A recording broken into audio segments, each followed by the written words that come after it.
tidak semua aliran tarekat, tidak semua sufi berperilaku semacam itu. Sufi-sufi yang konsisten mengikuti Al-Quran dan Sunnah, kemudian dia mendirikan tarekat, tarekatnya tidak bertentangan dengan syariat, ya tidak ada salahnya kita ikuti. Justru itu kadang harus kita ikuti, karena tarekat itu ibarat metode pendidikan rohani kita. Ada tarekat Tijaniyah, tarekat Syaziliyah, tarekat Rifaiyah, tarekat Qadiriyah, dan lain-lain. Tarekat-tarekat itu sebetulnya semuanya menyajikan metode pendidikan rohani bagi setiap manusia, bagi murid ya. Bagus gak itu? Ya itu bagus. Tidak ada masalah. Kalau dijumpai betul-betul bid'ah, terbukti sebagai bid'ah, ya kita tolak gitu loh. Kalau misalnya tarekat itu konsisten dengan Al-Quran dan Sunnah, ya kita ikuti. Kalau ditemukan hal-hal yang janggal, dilihat dulu. Hal-hal yang janggal ini kira-kira masih multitafsir atau betul-betul secara tegas melawan syariat. Yang tegas melawan syariat kita singkirkan, yang betul-betul konsisten mengikuti Al-Quran dan Sunnah, ya kita ikutkan dan kita jadikan keteladanan. Mudah-mudahan sudut pandang ini bisa memberikan penjelasan yang cukup ya, bahwa kita tidak serta-merta harus menolak segala hal yang berbau dengan tarekat atau tasawuf atau sufi. Tapi dalam saat yang sama juga tidak semua yang mengklaim dirinya sebagai syekh tarekat, mengklaim dirinya sebagai pengikut tasawuf itu harus kita ikuti.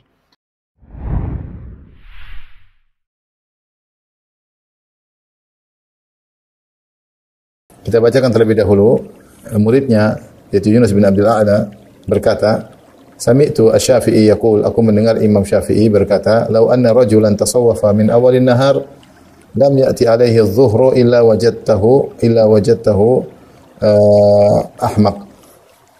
Seandainya ada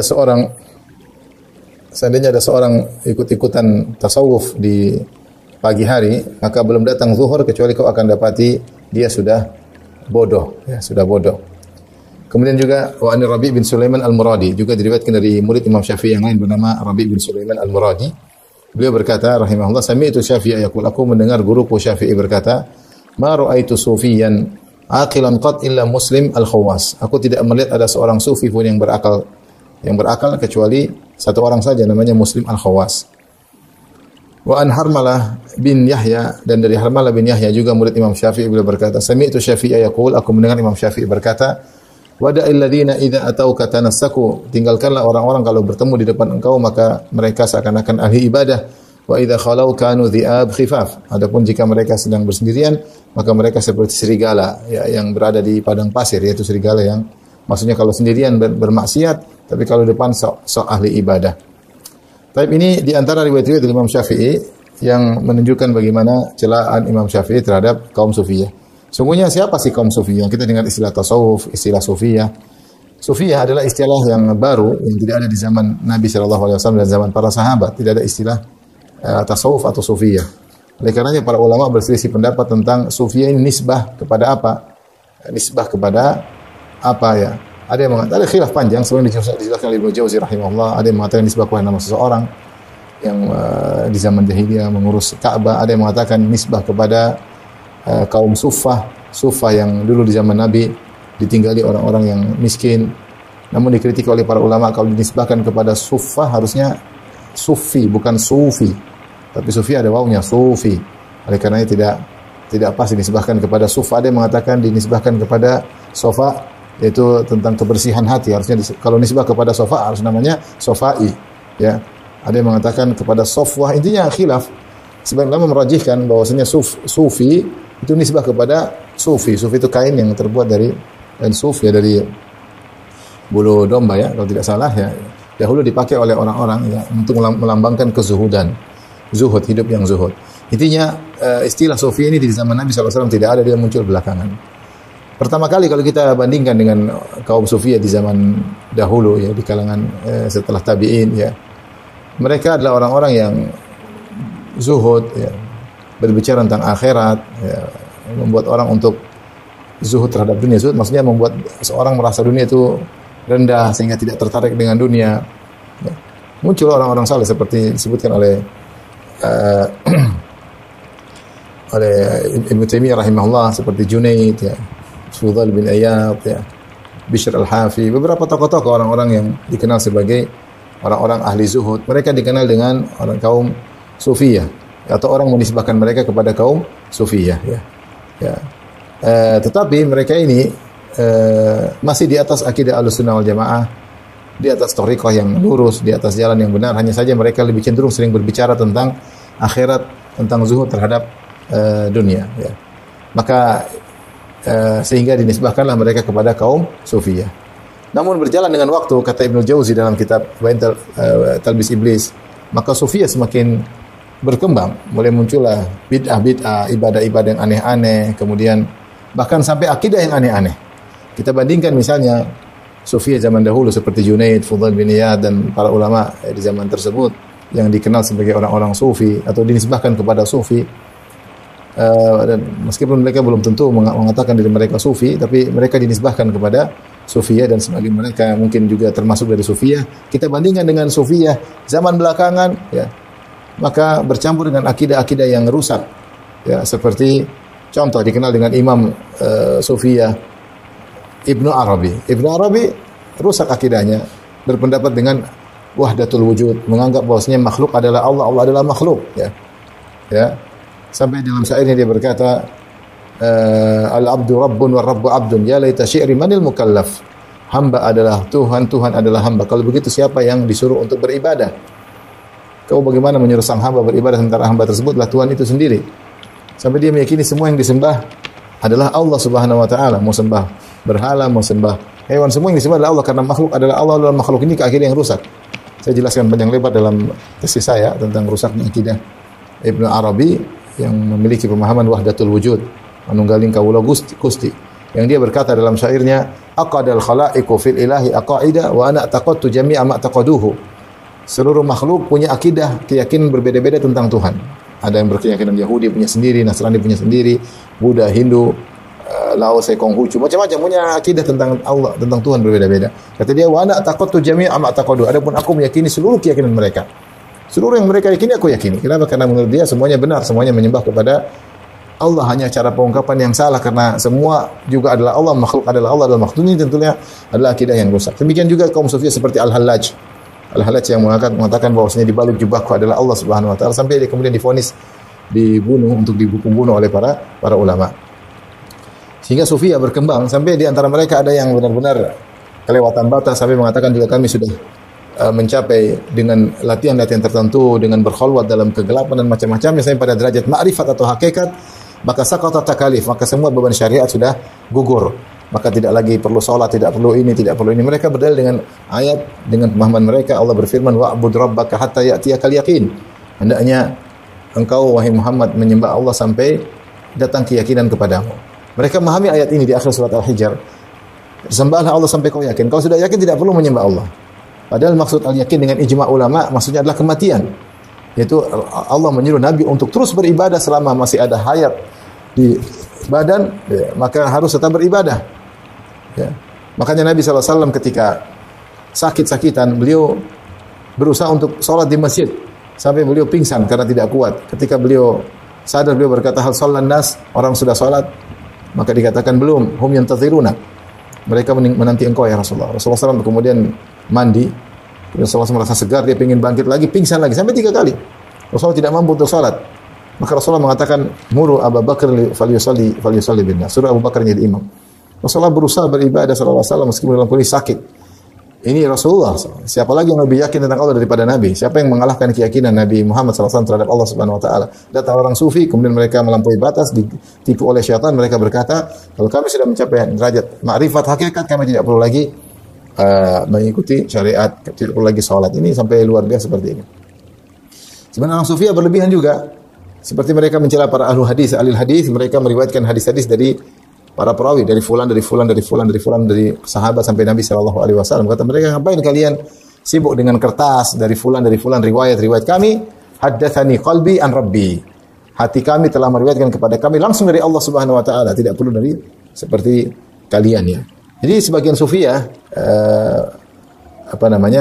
melampaui batas ya, sampai dalam masalah akhirnya mereka terjerumus dalam kekufuran. Sebagian mereka terjerumus dalam bid'ah yang tidak diajarkan oleh Nabi SAW. Seperti sebagian mereka melakukan namanya al-khalwat. Kita dalam Islam ada khalwat seperti khalwat syar'i, seperti i'tikaf, seperti salat malam, ya, khalwat berdua dengan Allah Subhanahu wa taala. Sufiyah punya khalwat khusus.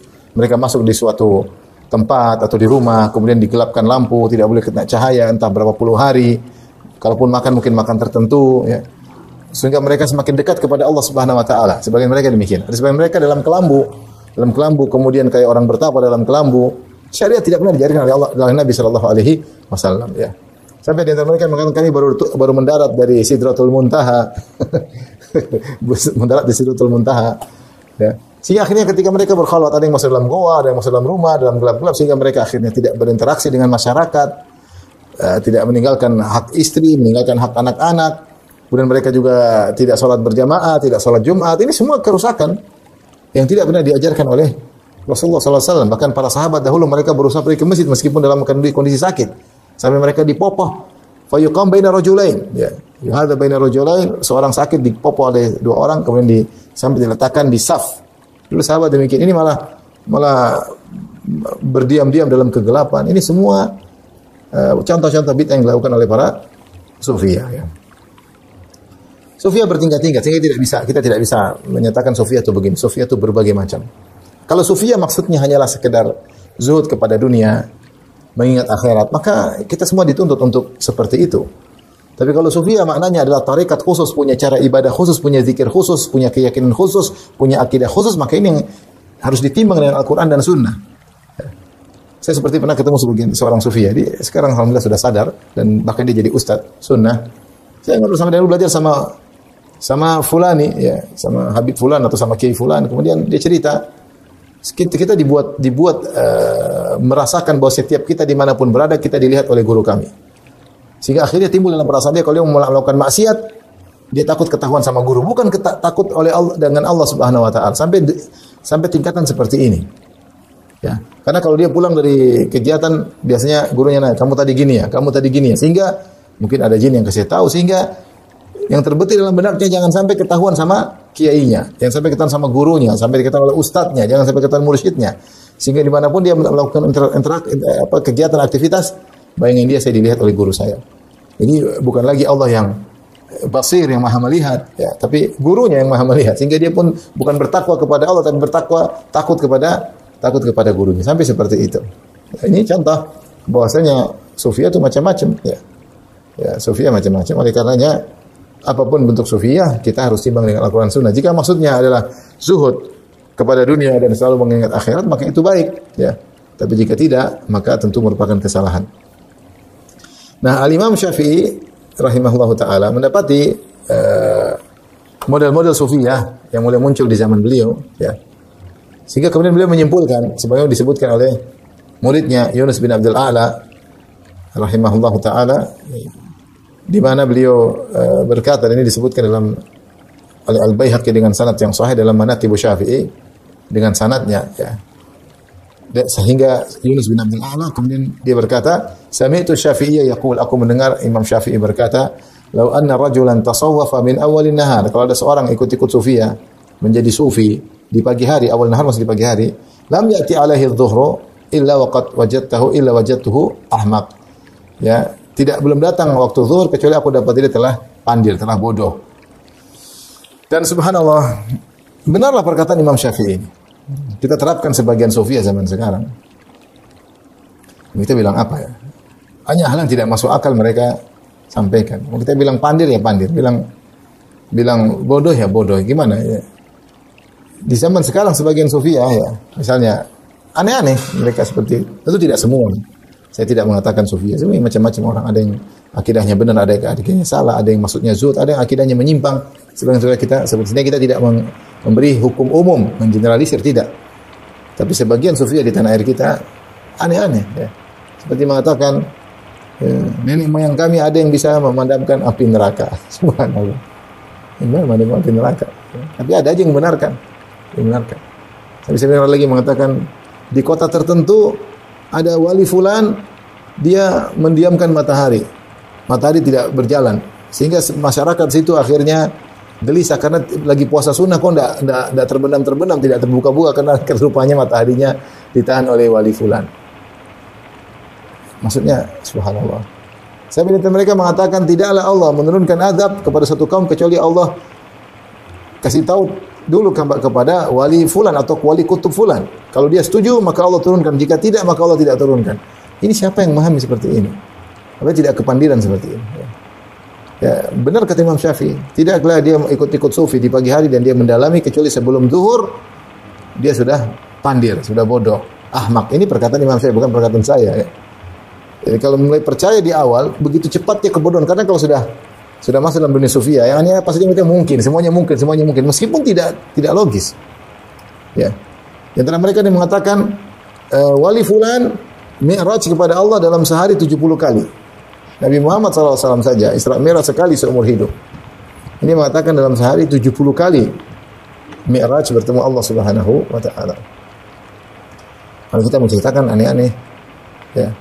Dan demikianlah gimana ya kita mau lihat. Sudah tidak pakai syariat, sudah nggak pakai dalil, pokoknya pakai perasaan apa saja boleh disampaikan. Ya. Sampai di antara mereka ada yang mengatakan bahwasanya dia menghentikan malaikat munkar dan nakir. Ada malaikat munkar dan nakir sedang menyiksa orang di kuburan, sementara sang wali ini sedang berzikir dalam alam barzakh. Dia terganggu dengan gangguan rintihan teriakan orang sedang disiksa oleh malaikat munkar dan nakir. Maka dia bilang, wahai malaikat, jangan siksa dia. Saya terganggu ibadah saya. Ajib. Ada yang percaya, ada aja. Ya. Ada aja yang percaya. Ya.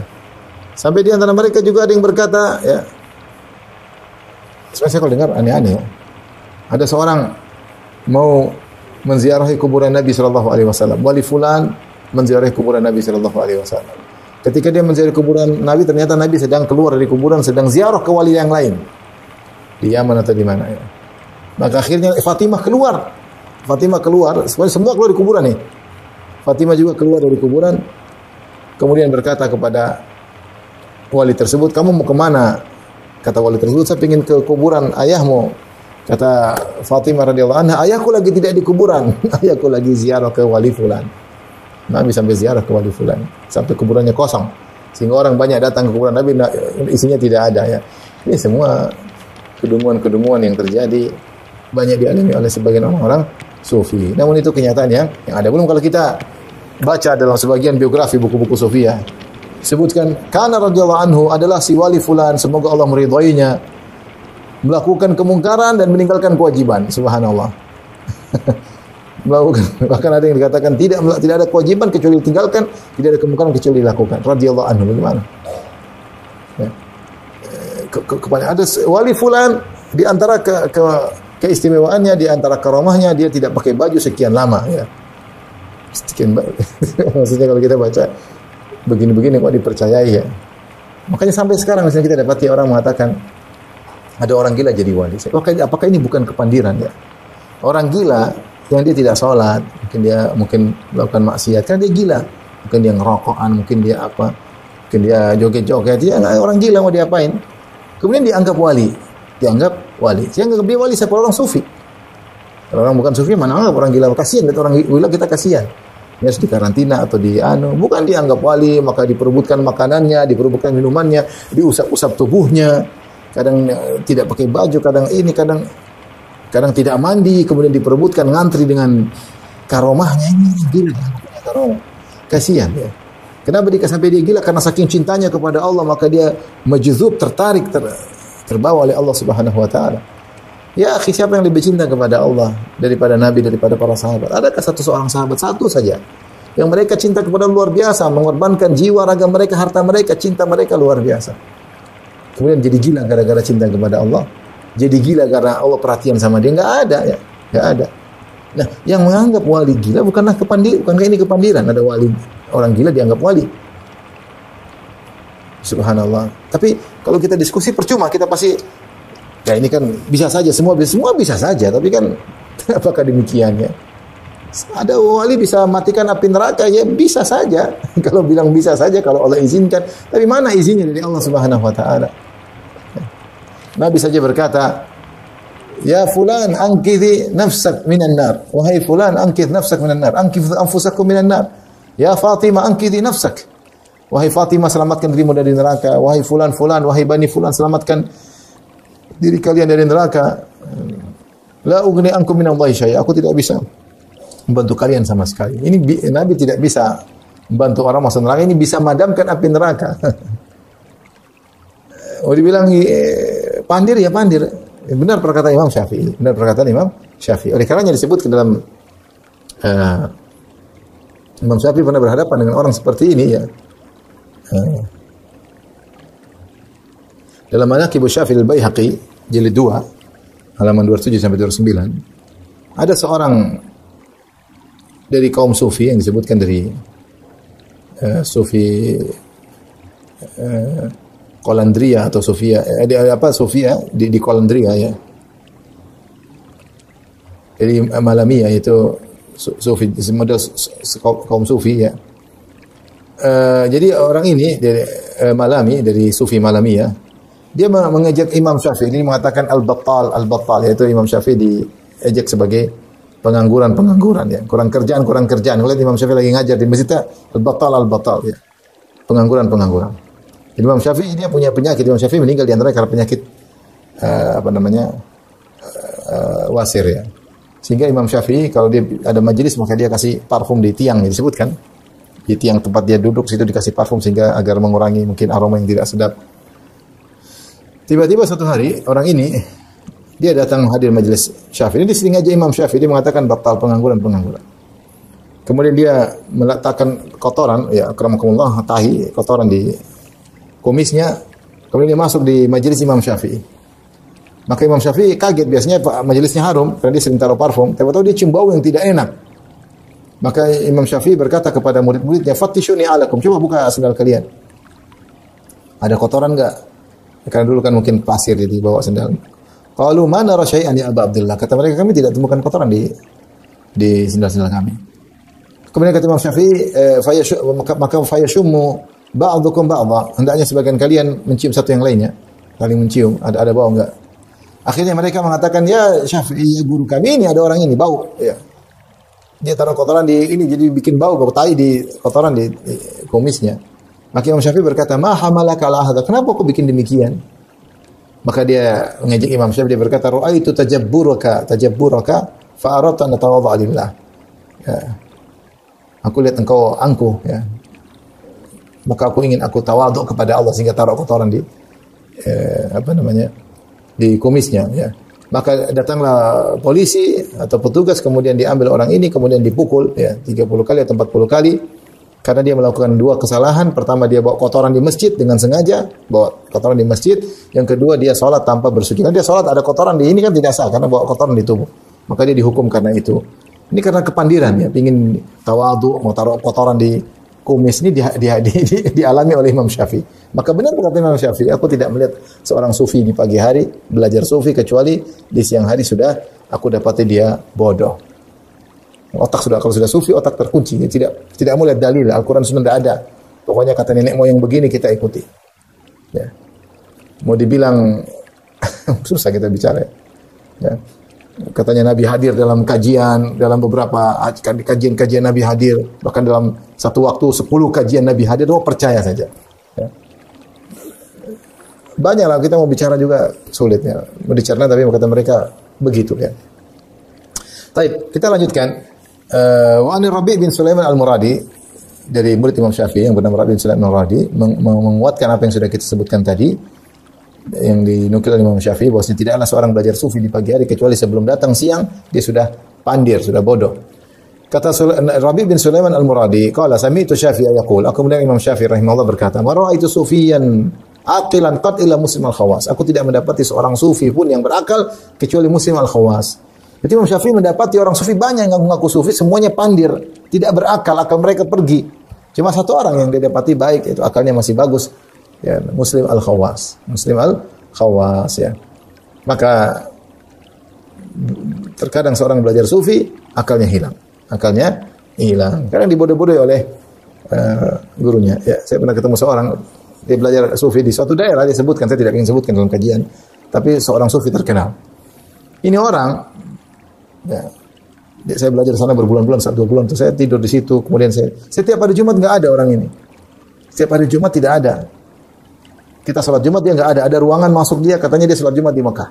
Nanti habis sholat Jumat baru dia muncul. Kita percaya dulu nggak ngerti. Ya. Kita baru tahu sekarang belakangan memang ternyata di Mekah sama Jakarta beda 4 jam. Artinya kalau jam 12 siang di Jakarta kita sholat Jumat, dia main ke Mekah, sholat Jumat sama siapa? Masih jam 8 ya, belum ada. Imamnya mungkin masih istirahat. Ya. Tapi kita dulu percaya-percaya aja. Ya. Lupa kalau ada perbedaan waktu. Dibodoh-bodohin, paham aja. Makanya paling mudah dibodoh-bodohin orang sufi. Kalau dibodoh-bodohin begini, disuruh begini, nurut. Karena akalnya sudah dihilangkan oleh gurunya. Karena kepandiran tadi, sudah belajar sufi, apa saja dia percayai. Disuruh ini, disuruh percaya. Ya. Maka waspada kalau yang namanya sufi, ya harus mengerti sufi yang bagaimana, ya, jangan sampai bablas, ya, berlebih-lebihan akhirnya menjadi orang pandir. Kemudian berikutnya wa an Harmalah bin Yahya qala sami'tu Syafi'i yaqul, dari Harmalah bin Yahya murid Imam Syafi'i berkata, aku mendengar Imam Syafi'i berkata, wada'il ladzina idza atauka tanassaku. Imam Syafi'i ada sebagian orang sok-sok rajin ibadah namun ternyata penampilan luar aja. Tinggalkanlah orang-orang jika datang bertemu kepada engkau dia tanassaku seperti ahli ibadah. Wa idza khalau kanu dhi'ab khifaf. Tapi kalau sudah sendirian, tidak bersama engkau, maka lihat kelakuan mereka seperti apa ya. Kalau mereka jauh dari ibadah, jauh daripada zuhud, ya. Ini karenanya kalau Sofia di awal-awal yang seperti sekelompok ulama tadi yang dinisbahkan kepada Sofia Ibrahim bin Adham, ya, Junaid, Fudail bin Iyad, Bishr al-Hafi, sebagian ulama mereka zuhud, benar-benar zuhud. Kita dapati sebagian Sofia zaman sekarang malah kebalikan, malah mewah-mewah, kemudian makanan bermewah-mewah, ya, kendaraan bermewah-mewah, pakaian luar biasa, dan macam-macam.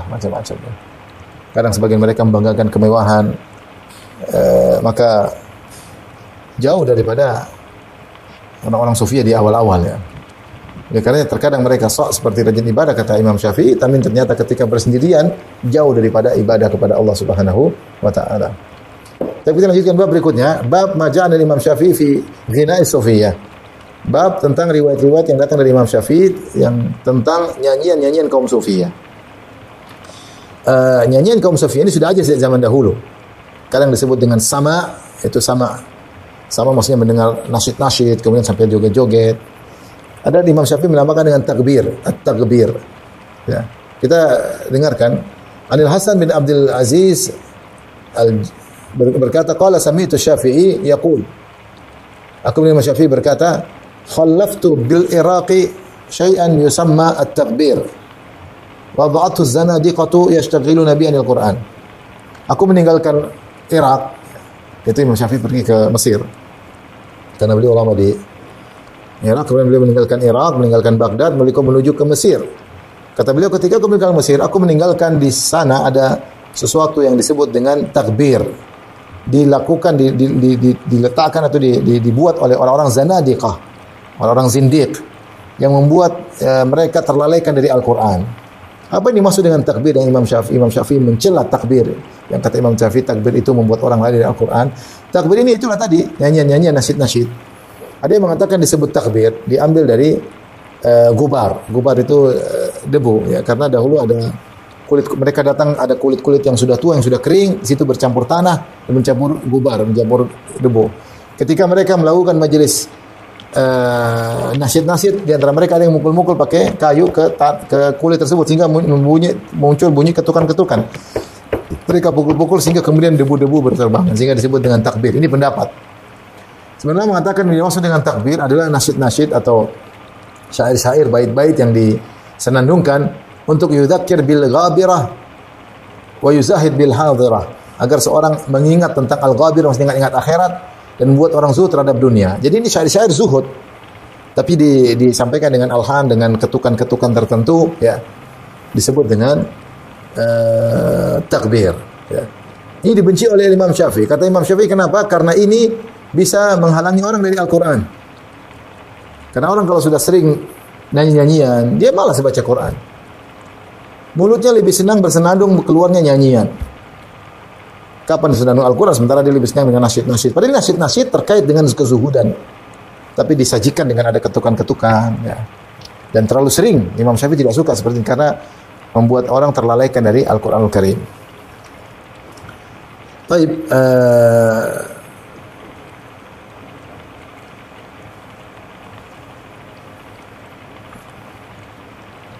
Syekh Islam Taimiyah rahimahullah ta'ala dalam Majmu' Fatawa, ya,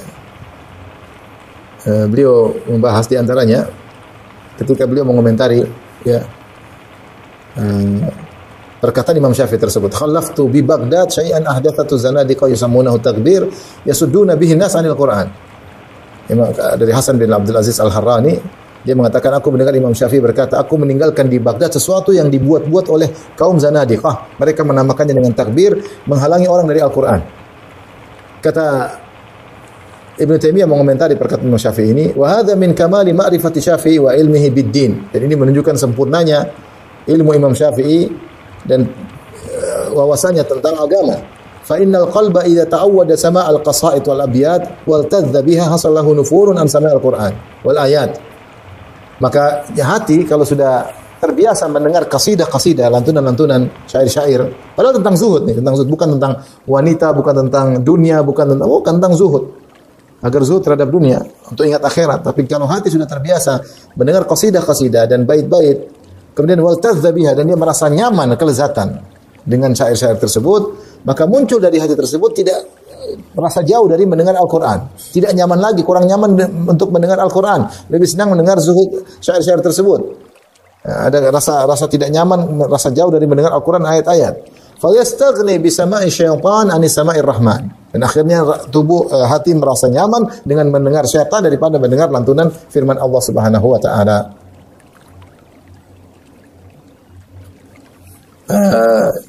Ini diantara penjelasan Ibnu Taimiyah dalam Majmu' Fatawa jilid 11 halaman 532. Kemudian juga di Ibnu Taimiyah juga dalam halaman 569 jilid 11 halaman 569, beliau menyebutkan pada Imam Syafi'i tentang takbir tadi, yaitu syair-syair yang untuk mengingat kepada akhirat, tetapi disajikan dengan ketukan-ketukan.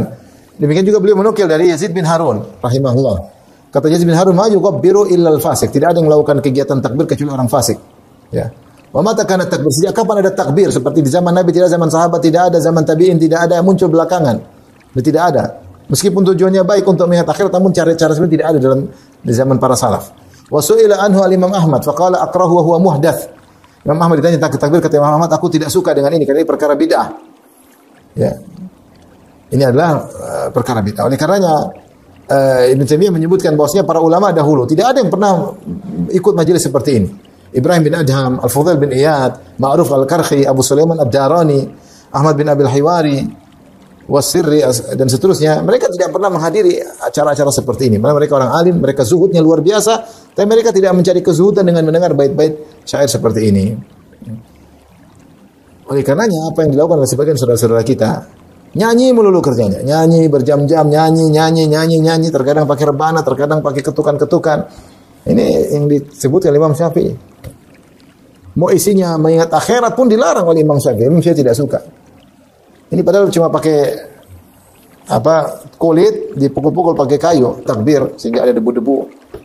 Bagaimana lagi sekarang sebagian orang kemudian bikin nyanyian, panggil artis dangdutan, apalagi parang pakai DJ, kajian pakai DJ. Subhanallah. Ini ngaji atau apa? Nah, kita kan cinta sama Imam Syafi'i, kita berusaha mengikuti pendapat penjelasan Imam Syafi'i rahimahullah taala. Ya. Dia boleh menyampaikan nasihat luar biasa. Ini bukan kita mengaku bermadhab Syafi'i, tapi kita paling sering goyang, paling sering joget, paling suka joget, belum ikhtilat campur laki-laki perempuan, belum sampai larut malam. Ya. Seandainya Imam Syafi'i hadir, tapi dia ridha dengan majelis seperti itu. Seandainya Abu Bakar, Umar hadir majelis seperti itu, dia ridha. Imam Syafi'i mengatakan, aku meninggalkan di Baghdad suatu kegiatan yang dibuat oleh orang-orang zindiq. Ya. Yang disebut dengan takbir.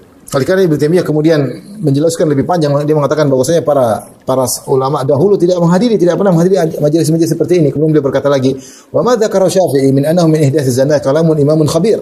Kalamu imamun khabir, apa yang dikatakan Imam Syafi'i bahwasanya takbir, nyanyian-nyanyian tersebut itu dibuat oleh orang-orang zindik adalah perkataan seorang imam yang dia ahli dengan usulul Islam, ahli dengan pokok-pokok dasar-dasar Islam. Fa inna hadza sama' lam yarqab fihi wa yad'u ilaihi fil asl illa man huwa muttahamun bizandaqah. Asalnya tidak ada yang cara dengar-dengar nyanyian-nyanyian seperti ini, tidak ada yang menyerunya, mengajak untuk menghadirinya, kecuali asalnya yang menyuruhnya adalah orang yang dituduh dengan zandaqah. Seperti Ibnu Rawandi, Al-Farabi, Ibnu Sina dan yang semisalnya. Kama dzakarahu Abu Abdurrahman As-Sulami fi masalatis sama', disebut Abdurrahman As-Sulami. Ibnu Rawandi demikian ya. Oleh karenanya Al-Farabi suka dengan nyanyian, Ibnu Sina suka dengan nyanyian. Jadi intinya kemudian Ibnu Taimiyah menyebutkan ini sama dengan orang-orang Yunani, ya, ahli-ahli filsafat ini suka dengan seperti ini. Adapun para sahabat, para tabi'in, para ulama mereka tidak suka dengan seperti di antaranya Imam Syafi'i rahimahullahu taala. Maka kita berusaha untuk beribadah kepada Allah, mengingat akhirat dengan cara yang diajarkan oleh Nabi dan para sahabatnya, bukan yang kita bikin cara sendiri. Akhirnya kita bikin majelis nyanyian, majelis joget, bahkan majelis seperti ini. Kemudian kita pasang dengan nama Islami, joget Islami, musik Islami, dangdutan Islami, DJ Islami, semuanya Islami. Itu pun kalau mengingat akhirat, terkadang isinya bukan ingat akhirat. Bagaimana mau digabungkan ingat akhirat dengan joget-joget? Susah. Tapi kita masuk pada Assalamualaikum warahmatullahi wabarakatuh. Sampai jumpa kembali di World Islam Channel.